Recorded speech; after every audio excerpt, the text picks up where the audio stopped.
Hello everyone, स्वागत आहे तुमचं स्वप्नालीच्या नवीन ब्लॉगमध्ये. दिवसाची मस्त अशी सुरुवात झालेली होती. तुमच्या पण दिवसाची मस्त सुरुवात झालेली असेल. आणि कालच्या ब्लॉगमध्ये तुम्ही बघितल्याप्रमाणे आज आलो आहे आम्ही अक्कलकोटला. पहाटे आम्ही 3-3:30च्या दरम्यान अक्कलकोटमध्ये पोहोचलो आणि सकाळी मग फक्त काही 2-3 तास झोपलो आणि सकाळी परत याच्या दिशेने अक्कलकोटच्या दिशेने म्हणजे दर्शनासाठी निघालो. तिथेच अक्कलकोटमध्ये थोड्याफार डिस्टन्सवरती 500 ते 500-700 मीटरवरती आम्ही रूम घेतलेली होती. आणि तिथून म्हटलं अक्कलकोट म्हणजे मंदिर एकदम वॉकिंग डिस्टन्सवरती होतं. मग चला म्हटलं तिथंच आम्ही रूम घेतली आणि त्यानंतर पटकन सकाळी लवकर उठून आवरलं, कारण आम्हाला माहीतच नव्हतं की उद्या पौर्णिमा आहे. आम्ही फक्त म्हणजे सॅटर्डे संडेची सुट्टी बघून आलेलो होतो, कारण ॲडजस्ट होणार नव्हतं त्याच्यामुळे. पण नंतर कळालं की उद्या पौर्णिमा आहे आणि मंदिरात गेल्यानंतर हे सर्व कळालं. त्याच्यामुळे इतकं म्हणजे इतकी गर्दी होती ना अक्षरशः की बस म्हटलं चला पौर्णिमेचं पण आपलं दर्शन होईल. मस्त तिथे फुलं घेतली. त्यानंतर मग मंदिरात जाण्यासाठी निघालो. इतकी भयंकर गर्दी होती ना, तरी पण आम्ही 7:30-8च्या दरम्यान लवकर निघालो होतो. म्हटलं नको परत वेळ व्हायला. तरी पण बघा इथं तुम्हाला म्हणजे गर्दी दिसतच असेल. आणि हे तर बाहेरचं आहे. आतमध्ये गेल्यानंतर मंदिरात तर एवढी गर्दी होती ना भयंकर. आम्हाला तिथेच 1-1.5 तास दर्शनासाठी गेला. पण एवढ्या लांब आल्यानंतर मग काही नाही वाटत. आणि म्हणजे खूप दिवसापासून स्वामींचं चालू होतं की यायचं आणि 1-1.5 तास 2 तास काहीही नाही वाटलं आम्हाला दर्शनासाठी. आणि हे वटवृक्ष तुम्ही बघू शकता किती वर्षांपासून ते तसंच्या तसं आहे. आणि म्हणजे आमच्यासोबत एक अतिशय भारी चमत्कार घडला. मी तुम्हाला उद्या त्याचा फुल व्हिडिओ तुम्हाला काय चमत्कार झाला हे पुढच्या तुम्हाला फुल व्हिडिओमध्ये दाखवेलच. इथं आम्ही थोडेफार फोटो वगैरे काढले, जास्त तर काही काढले नाही, कारण खूप गर्दी होती आणि पटापट दर्शनासाठी चालू होतं. मग तिथं थोडंफार फोटोज वगैरे काढले, व्हिडिओ काढले आणि त्यानंतर परत लाईनला लागलो. आणि मोबाईल तर अलाउड नव्हता, पण मी थोडंफार कॅप्चर करण्याचा इथं प्रयत्न केला. त्यानंतर आमच्याकडे एक धागा होता. मग असं म्हणतात की ज्या आपल्या मनात इच्छा आहे ती पहिले बोलायची आणि आपल्या म्हणजे कोणाच्या पण हाताने तो धागा बांधायचा. तर मग आम्ही जे मनात आहे ते बोललो आणि त्यानंतर धागा बांधला. इतकं मंदिरात प्रसन्न वाटत होतं ना, अक्षरशः तिथून निघावं पण वाटत नव्हतं. पण आम्हाला पुढे तुळजापूरला जायचं होतं, त्याच्यामुळे मग आम्ही फायनली तिथून निघालो.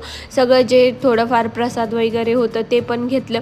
आणि मला स्वामींच्या पादुका घ्यायच्या होत्या, त्या पण मी घेतल्या, इथूनच घेतल्या. आणि आता आम्ही जाणार होतो चोळप्पा मठमध्ये. खरी तर समाधी आपली तिथेच आहे, म्हणजे स्वामींची समाधी तिथेच आहे खरी. इकडं फक्त वटवृक्ष आणि स्वामींची मूर्ती वगैरे आहे. पण जर तुम्ही अक्कलकोटला जाणार असाल तर नक्की चोळप्पा मठमध्ये जा, कारण तिथंच खरं म्हणजे स्वामींची समाधी मानली जाते. मग इथून आम्ही आता चोळप्पा मठला चोळप्पा म्हणजे त्यांचं घर पण आहे तिथंच आणि चोळप्पांचे घर पण आहे. जरी चोळप्पा मठ असं तुम्हाला मॅपवरती सर्च झालं नाही तर चोळप्पा महाराज घर असं पण होऊन जातं. तर तुम्ही तिथे नक्की पण जा.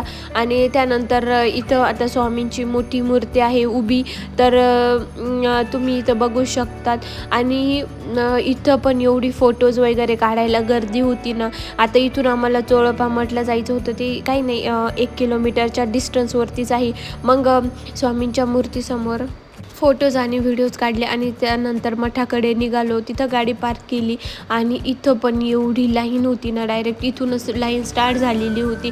मग तिथं थोडा वेळ थांबलो, दर्शन घेतलं आणि त्यानंतर इथं दत्त समर्थ धाम होता, म्हणजे शंकर महाराजांचा मठ होता. मग तिथं पण दर्शन घेतलं आणि त्यानंतर तुळजापूरच्या दिशेने निघालो. परत मग वाटेतच आम्ही CNG भरण्यासाठी थांबलो. तिथं म्हणजे प्रत्येक ठिकाणी आज गर्दीच होती. CNG कोणते पण मंदिर असो, कोणते पण हॉटेल असो, सगळीकडे गर्दी होती.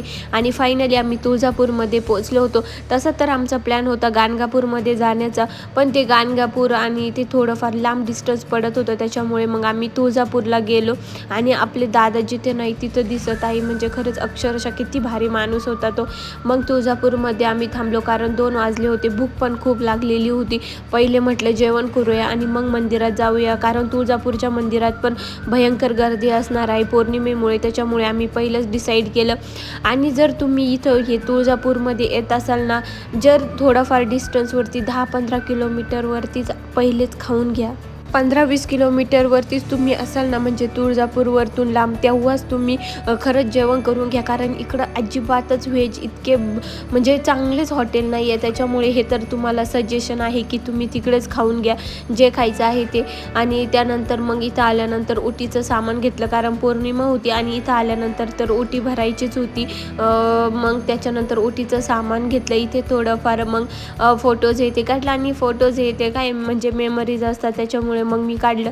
आणि हे परत इथं बघा इतकी गर्दी आहे ना, हे तर काहीच नाही. आता तुम्हाला मंदिरात गेल्यानंतर खरी गर्दी दिसेल.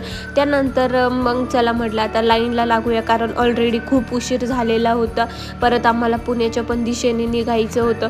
आणि तुळजापूरमध्ये आल्यानंतर तुम्हाला म्हणजे खूप असं नाही का, जे गुरु असतात ना ते इतकं लुटतात ना की तुम्हाला डायरेक्ट मंदिरात सोडतो, तुम्ही हा अभिषेक करा किंवा तुम्ही ही पूजा करा. अजिबात कोणत्याही म्हणजे कोणत्याही गुरुच्या नादी लागायचं नाही. इथं आल्यानंतर माझं तर खरं सजेशन आहे, ते मागतात 1000 रुपये द्या, 1500 रुपये द्या, 500 रुपये द्या. तुम्हाला 3-4 म्हणजे तासाची वेटिंग आहे लाईनमध्ये आणि तुम्हाला मी फक्त 10 मिनिटात दर्शन करून देतो, असं काहीही होत नाही. जरी पैसे दिले ना, ते आपल्याला थोडंफार पुढे लाईनमध्ये सोडतात आणि नंतर ते अभिषेक वगैरे काही नाही, सगळ्यांचे 2-4 जणांचे एकत्रच करून घेतात, 2-3 मंत्र बोलतात आणि झालं त्यांचं सगळं. त्याच्यामुळे इथं कधीही नैवेद्य वगैरे किंवा काहीही घ्यायचं नाही, इथं अजिबातच घ्यायचं नाही. आणि हे गुरु म्हणजे ते आपल्या पाठीमागेच पळत असतात. आणि इथं गुरु म्हणजे असे छोटे छोटे मुलांनी जरी गुरुचे कपडे घातले तरी ते गुरु बनतात. तुम्हाला तर जे तुळजापूरला गेले ना त्यांना खरंच हा अनुभव आलेला असेल. आणि हे पण एक सजेशन तुम्ही लक्षात ठेवा, कारण इथं आल्यानंतर मग आपण म्हणतो की अरे खरंच खूप गर्दी आहे, चला मग गुरुला 500 रुपये देऊन टाकू, ते आपलं दर्शन करून देतील. अक्षरशः जाऊ द्या म्हटलं, चला आपण एवढ्या लांब आलो आणि 1 तासाच्या लाईनीने काय होणार आहे. मग फायनली आम्ही लाईनमध्ये उभं राहिलो आणि 2 तासाने आमचं तुळजापूरमध्ये दर्शन झालं. इतकं भारी दर्शन झालं ना. आपण एवढ्या लांब कशासाठी येतो, की म्हणजे पैसे तर असतात सगळ्यांकडे, पण आपण 1 तास म्हणजे सगळं ॲडजस्ट तर करू शकतो ना, की 1 तासाने काय फरक पडणार आहे. लाईनमध्ये एवढं लांबून आपण प्रवास करून येतो, एवढे पैसे घालत येतो आणि इथं जाऊन असं ते गुरूंना पैसे, त्यांना पण काही पैसे देण्याचं हे नाही, पण ते पण म्हणजे लाईनमध्ये काय आपल्याला डायरेक्ट मंदिरात सोडत नाही, थोडंफार पाठीमागे सोडतात. तर मग जाऊ दे, चला तो विषय, ज्याला जे करायचं ते करतातच, ज्याची त्याची मर्जी असते. त्यानंतर आम्ही मस्त दर्शन घेतलं, थोडं मग तिथे बसलो, थोडं परत मग फोटोज वगैरे काढले. आणि आम्ही घरून म्हणजे जेवण केलेलं होतं, त्याच्यामुळे काही टेन्शन नव्हतं आम्हाला. आमचं दर्शन 2 तासात मस्त एकदम झालं. आणि 5-5:30च्या दरम्यान मग आम्ही तिथून पुण्याच्या दिशेने निघालो. आणि शेवट सकाळचा माझा लूक आणि निघताना असा काहीतरी लूक झालेला होता माझा, म्हणजे इतकं दमायला झालेलं होतं ना.